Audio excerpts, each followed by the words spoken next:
Good morning friends. मैं doctor P K. Prajapati, MD scholar in practice of medicine.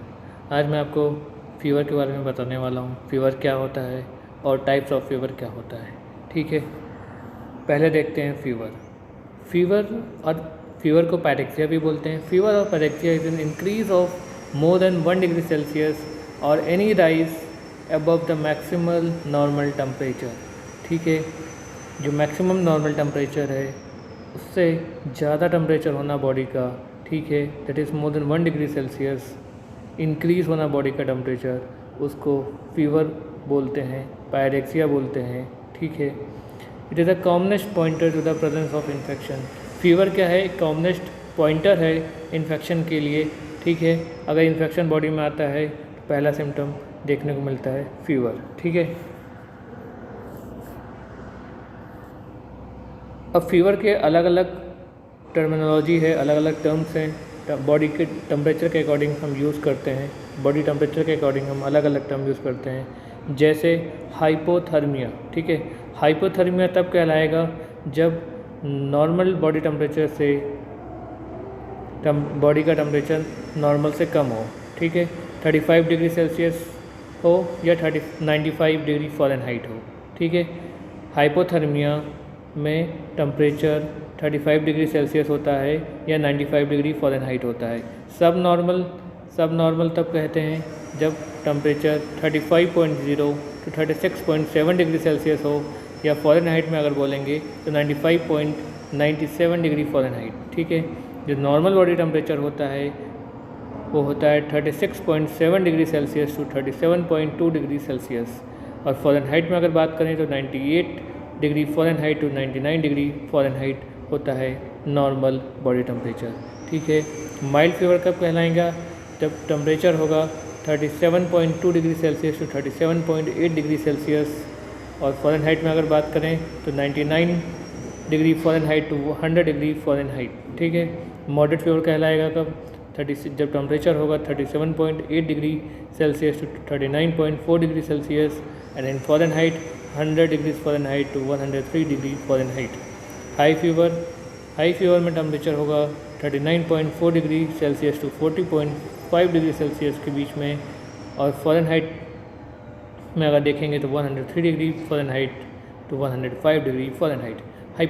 Hyperpyrexia में जो temperature होता है मोर देन 40.5 डिग्री सेल्सियस होता है, और फ़ारेनहाइट में मोर देन 105 डिग्री फ़ारेनहाइट होता है। ठीक है, अब देखते हैं पैथोफिजियोलॉजी ऑफ फीवर। ठीक है, पैथोफिजियोलॉजी ऑफ फीवर, जैसे कि पहले आया एक्सोजेनस पायरोजेंस। ठीक है, एक्सोजेनस पायरोजेंस में पायरोजेंस वो माइक्रो ऑर्गेनिज्म होते हैं जिसकी वजह से फीवर बॉडी में आता है। ठीक है, जिसकी वजह से बॉडी का टेम्परेचर राइज होता है। तो एक्सोजेनस पायरोजेंस में आएगा बैक्टीरिया हो, वायरस हुआ, फंजाई हुआ, प्रोटोजोआ हुआ, endotoxin, antigen antibody complexes, tumour, certain drugs, toxin. ठीक है, ये सारे क्या हैं? एक्सोजेनस पायरोजेंस है। अब ये एक्सोजेनस पायरोजेंस क्या करेगा? ये एक्टिवेट करेगा मोनोन्यूक्लियर फैगोसाइट्स। ठीक है, मोनोन्यूक्लियर फैगोसाइट्स, और लिम्फोसाइट्स को एक्टिवेट किया, स्टिमुलेट किया। लिम्फोसाइट से निकला लिम्फोकाइन, और लिम्फोकाइन फिर एक्टिवेट किया मोनोन्यूक्लियर फैगोसाइट्स। ठीक है, अब एक्टिवेटेड मोनोन्यूक्लियर फैगोसाइट्स हैं। ठीक है, एक्टिवेटेड मोनोन्यूक्लियर फैगोसाइट्स हैं, जैसे कि ब्लड में मोनोसाइट्स हुआ, ठीक है, लीवर में कफर सेल्स हुए, ठीक है, और स्किन में म्यूकस मेम्ब्रेन में लैंगरहैंस सेल्स, ये सारे क्या है? मोनोन्यूक्लियर फैगोसाइट्स हैं। ठीक है, तो ये अब एक्टिवेटेड मोनोन्यूक्लियर फैगोसाइट्स क्या करेगा? ये जो एंडोजेनस पायरोजेंस हैं, ठीक है, जो एंडोजेनस, जो बॉडी के अंदर जो एंडोजेनस पायरोजेंस हैं, जो केमिकल मीडिएटर्स हैं, इम्यूनोलॉजिकल मीडिएटर्स हैं, ठीक है, उनको एक्टिवेट करेगा, उनका सिक्रीशन बढ़ाएगा। ठीक है, तो केमिकल मीडिएटर्स में जैसा प्रोस्टाग्लैंडिन हुआ, प्रोस्टाग्लैंडिन प्रिकर्सर हुआ, साइक्लिक एएमपी हुआ, 5-हाइड्रॉक्सीट्रिप्टामाइन हुआ, नॉरएपिनेफ्रिन हुआ, और इम्यूनोलॉजिकल मीडिएटर्स में अगर देखते हैं तो वहाँ पे इंटरल्यूकिन फर्स्ट हुआ, ट्यूमर नेक्रोसिस फैक्टर हुआ, इंटरफेरॉन्स हुआ, प्लेटलेट एक्टिवेटिंग फैक्टर। ठीक है, इन सब का सिक्रीशन बॉडी में इंक्रीज़ हुआ, और ये सब सिग्नल देंगे किसको? हाइपोथैलेमस को देंगे। ठीक है, हाइपोथैलेमस क्या होता है? थर्मो रेगुलेटरी सेंटर होता है बॉडी में, और ये हाइपोथैलेमस क्या करेगा? इंक्रीज़ करेगा थर्मो रेगुलेटरी सेट पॉइंट, और ये बॉडी टेम्परेचर को इंक्रीज़ कर देगा और जो कि फीवर कहलाता है। ठीक है, ये हुआ पैथोफिजियोलॉजी ऑफ फीवर।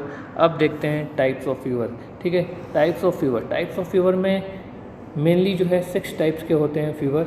ठीक है, पहला होता है कंटिन्यूस फीवर, दूसरा होता है रेमिटेंट फीवर, तीसरा होता है इंटरमिटेंट फीवर, फोर्थ है hectic or septic fever, fifth है Pel-Ebstein type of fever and sixth is low grade fever. ठीक है, अब पहला देखते हैं कंटिन्यूस फीवर क्या होता है। कंटिन्यूस फीवर का डेफिनेशन देखते हैं। The temperature remains above normal throughout the day and does not fluctuate more than 1 degree Celsius in 24 hours. Temperature जो है नॉर्मल बॉडी टेम्परेचर है उससे ऊपर रहता है पूरे 24 घंटे तक। ठीक है, थ्रू आउट द डे पूरे 24 घंटे तक नॉर्मल बॉडी टेम्परेचर से ज़्यादा रहता है और उसमें कोई भी फ्लैक्चुएशन नहीं होता है। ठीक है, does not fluctuate more than 1 degree Celsius, 1 degree Celsius से भी ज़्यादा फ्लैक्चुएशन नहीं देखने को मिलता है। ठीक है, तो इसको बोलते हैं कंटिन्यूस फीवर। अगर किसी को फीवर आया 101 डिग्री सेल्सियस तो 101 डिग्री सेल्सियस पूरे 24 आवर्स तक बना रहेगा, उसमें कोई फ्लैक्चुएशन नहीं होगा, उसमें फ्लैक्चुएशन 1 डिग्री सेल्सियस से ज़्यादा देखने को नहीं मिलता है। ठीक है, ऐसे फीवर को कंटिन्यूस फीवर बोलते हैं। और ऐसा फीवर जो है लोबल निमोनिया में देखने को मिलता है, टाइफाइड में भी देखने को मिलता है, यूटीआई यूरिनरी ट्रैक्ट इन्फेक्शन में मिल सकता है, इन्फेक्टिव एंडोकार्डाइटिस में देखने को मिलता है और टाइफस में मिलता है। ठीक है, बाकी और भी सारे डिजीज़ेस हैं जिनमें देखने को कंटिन्यूस फीवर मिलता है। ठीक है, अब देखते हैं नेक्स्ट रेमिटेंट फीवर। ठीक है, रेमिटेंट फीवर का डेफिनेशन क्या है। The temperature remains normal throughout the day and fluctuates more than 1 degree Celsius in 24 hours. जैसे हमने कंटिन्यूस फीवर में देखा कोई फ्लैक्चुएशन नहीं हो रहा था, लेकिन यहाँ पे फ्लैक्चुएशन हो रहा है। ठीक है, मोर देन 1 डिग्री सेल्सियस फ्लैक्चुएशन देखने को मिलेगा। तो ठीक है, इन 24 आवर्स। तो ऐसे फीवर को क्या बोलेंगे, रेमिटेंट फीवर। ठीक है, जिसमें बॉडी का टेम्परेचर नॉर्मल से ज़्यादा हो और फ्लैक्चुएशन भी आपको देखने को मिले मोर than 1 degree Celsius in 24 hours, उसको रेमिटेंट फीवर बोलेंगे। इसमें एग्जांपल आएगा टाइफाइड फीवर, इन्फेक्टिव एंडोकार्डाइटिस। ठीक है, ये इसका एग्जांपल है। और this type of fever is most common in practice. ठीक है, this type of fever is most common in. ठीक है, अब देखते हैं इंटरमिटेंट फीवर। इंटरमिटेंट फीवर क्या होता है, इसका डेफिनेशन देखेंगे। The temperature is present only for some hours in a day and remits to the normal for the remaining hours. ठीक है, इसमें टेम्परेचर कुछ समय तक होता है, कुछ एक पर्टिकुलर आवर्स तक होता है, कुछ घंटों तक होता है, उसके बाद बाकी टाइम पेशेंट नॉर्मल होता है, कोई इसको फीवर कोई भी इसको टेम्परेचर नहीं होता है। ठीक है, इंटरमिटेंट फीवर में भी उसके अकरेंस के ऊपर उसके टाइप्स हैं कुछ। जैसे अगर फीवर ठीक है डेली आ रहा है तो इसको बोलेंगे quotidian type of fever, quotidian intermittent fever. अगर एवरी अल्टरनेट डे पे आ रहा है ठीक है तो इसको बोलेंगे टर्शियन इंटरमिटेंट फीवर बोलेंगे। और जब ये एवरी थर्ड डे पे आए ठीक है तो इसको बोलेंगे क्वार्टन इंटरमिटेंट फीवर। ठीक है, इंटरमिटेंट फीवर अगर देखेंगे तो ये मलेरिया में देखने को मिलता है, कालाजार में मिलता है, पाइमिया में मिलता है और सेप्टिसीमिया कंडीशन में मिलता है। ठीक है, अब बात करते हैं hectic or septic fever. Hectic or septic fever का अगर डेफिनेशन देखेंगे, the temperature variation between peak and lowest point is very large and exceed 5 degree Celsius. जो हाईएस्ट पीक वैल्यू है ठीक है और जो लोवेस्ट पॉइंट है इनमें इनके बीच का जो डिफरेंस होता है ज़्यादा होता है। ठीक है, even that is 5 degree Celsius. ठीक है, 5 डिग्री सेल्सियस तक का वेरिएशन यहाँ पर देखने को मिलता है हेक्टिक फीवर में। किसी का अगर एक समय में 101 डिग्री सेल्सियस है तो किसी का 106 डिग्री सेल्सियस हो सकता है। ठीक है, तो इसमें बहुत ज़्यादा वेरिएशन देखने को मिलता है टेम्परेचर के बीच में। और ऐसा फीवर देखने को मिलता है आपको सेप्टिसीमिया में। ठीक है, सेप्टिसीमिया में। अब नेक्स्ट टाइप देखते हैं Pel-Ebstein type fever. Pel-Ebstein type of fever में क्या होता है, there is a regular alteration of recurrent bout of fever and a febrile period. ठीक है, यहाँ पर रेगुलर अल्ट्रेशन होता है ठीक है रिकरेंट बाउट ऑफ फीवर और ए फेब्राइल पीरियड में।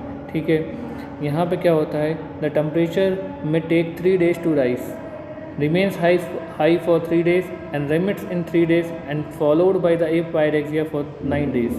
and इसमें क्या होता है 3 दिन लग जाते हैं फीवर को राइज होने में, 3 दिन ये राइज कंडीशन में हाई कंडीशन में रहता है और फिर 3 दिन हाई से लो में होने के लिए लग जाता है और फिर बाकी के 9 दिन जो है एपायरेक्सिया रहता है, कोई भी बुखार नहीं रहता है। और ऐसा फीवर जो है देखने को मिलता है हॉजकिंस लिम्फोमा में।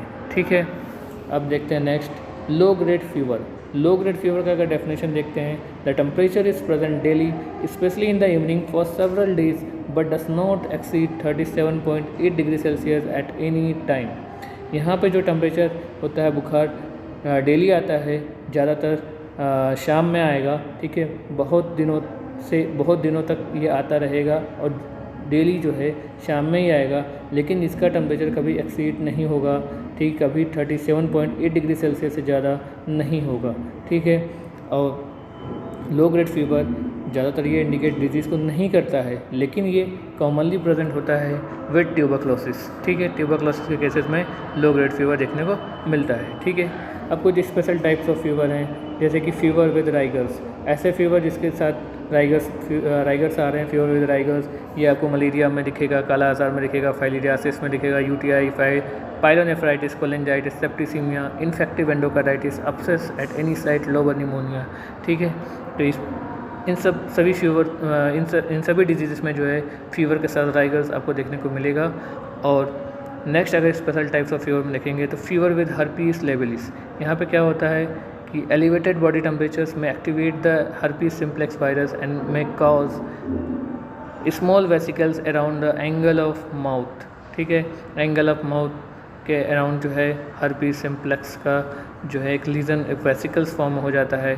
ठीक है, तो ये टाइप ऑफ ऐसे फीवर जो है निमोनिया में देखने को मिलता है, मलेरिया में देखने को मिलता है, मेनिंजाइटिस में देखने को मिलता है, सीवियर स्ट्रेप्टोकोकल इन्फेक्शन में देखने को मिलता है। ठीक है, आप ये डायग्राम में देख रहे हो फीवर विद हर्पीस लेबियलिस। ठीक है, यहाँ पे आप देख रहे हो एंगल ऑफ माउथ के अराउंड जो है वेसिकल्स का फॉर्मेशन हुआ है। ठीक है, नेक्स्ट देखेंगे स्पेशल टाइप्स ऑफ फीवर में फीवर विद रैश। यहाँ पे बुखार के साथ रैसेस देखने को मिलेगा। ठीक है, ऐसा चिकन पॉक्स में मिलता है, स्मॉल पॉक्स में मिलता है, मिजल्स में मिलता है, रूबेला में मिलता है, टाइफस में मिलता है और एलर्जी कंडीशन में मिलता है।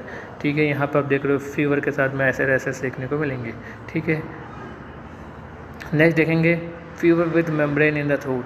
ठीक है, फीवर के साथ थ्रोट में मेम्ब्रेन का फॉर्मेशन होता है। ठीक है, ऐसा देखने को आपको मिलेगा डिप्थीरिया की डिजीज़ में, इन्फेक्शियस मोनोन्यूक्लियोसिस के डिजीज़ में, ए ग्रेनुलोसाइटोसिस में मिलेगा, मोनेलियासिस में मिलेगा और विंसेंट्स एंजाइना। ठीक है, ये सारे कंडीशन में आपको मिलेगा फीवर के साथ membranes formation in the throat. ठीक है, इस तरीके का थ्रोट में मेम्ब्रेन फॉर्म हो जाता है। ये जो आपको वाइट दिख रहा है अंदर, इस तरह का मेम्ब्रेन फॉर्म हो जाता है थ्रोट में। ठीक है, next special types of fever देखेंगे फीवर विद डिलीरियम। फीवर के साथ क्या हो रहा है, डिलीरियम आ रहा है। तो ऐसा फीवर आपको देखने को मिलता है इंसेफ्लाइटिस में, टाइफाइड स्टेट में, मेनिंजाइटिस में, निमोनिया में, और निमोनिया में भी स्पेशली अल्कोहलिक पेशेंट में या एल्डरली पीपल विद डिमेंशिया में देखने को मिलता है। ठीक है, और हिपैटिक इंसेफेलोपैथी में देखने को मिलता है। ठीक है, नेक्स्ट है PUO, pyrexia of unknown origin. ठीक है, पायरेक्सिया ऑफ अननोन ऑरिजिन क्या है,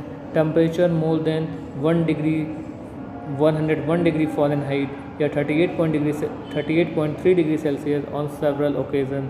ठीक है, इतना यहाँ पे टेम्परेचर देखने को मिलता है और इसका जो ड्यूरेशन होता है लगभग 3 सप्ताह से ज़्यादा बुखार देखने को मिलता है।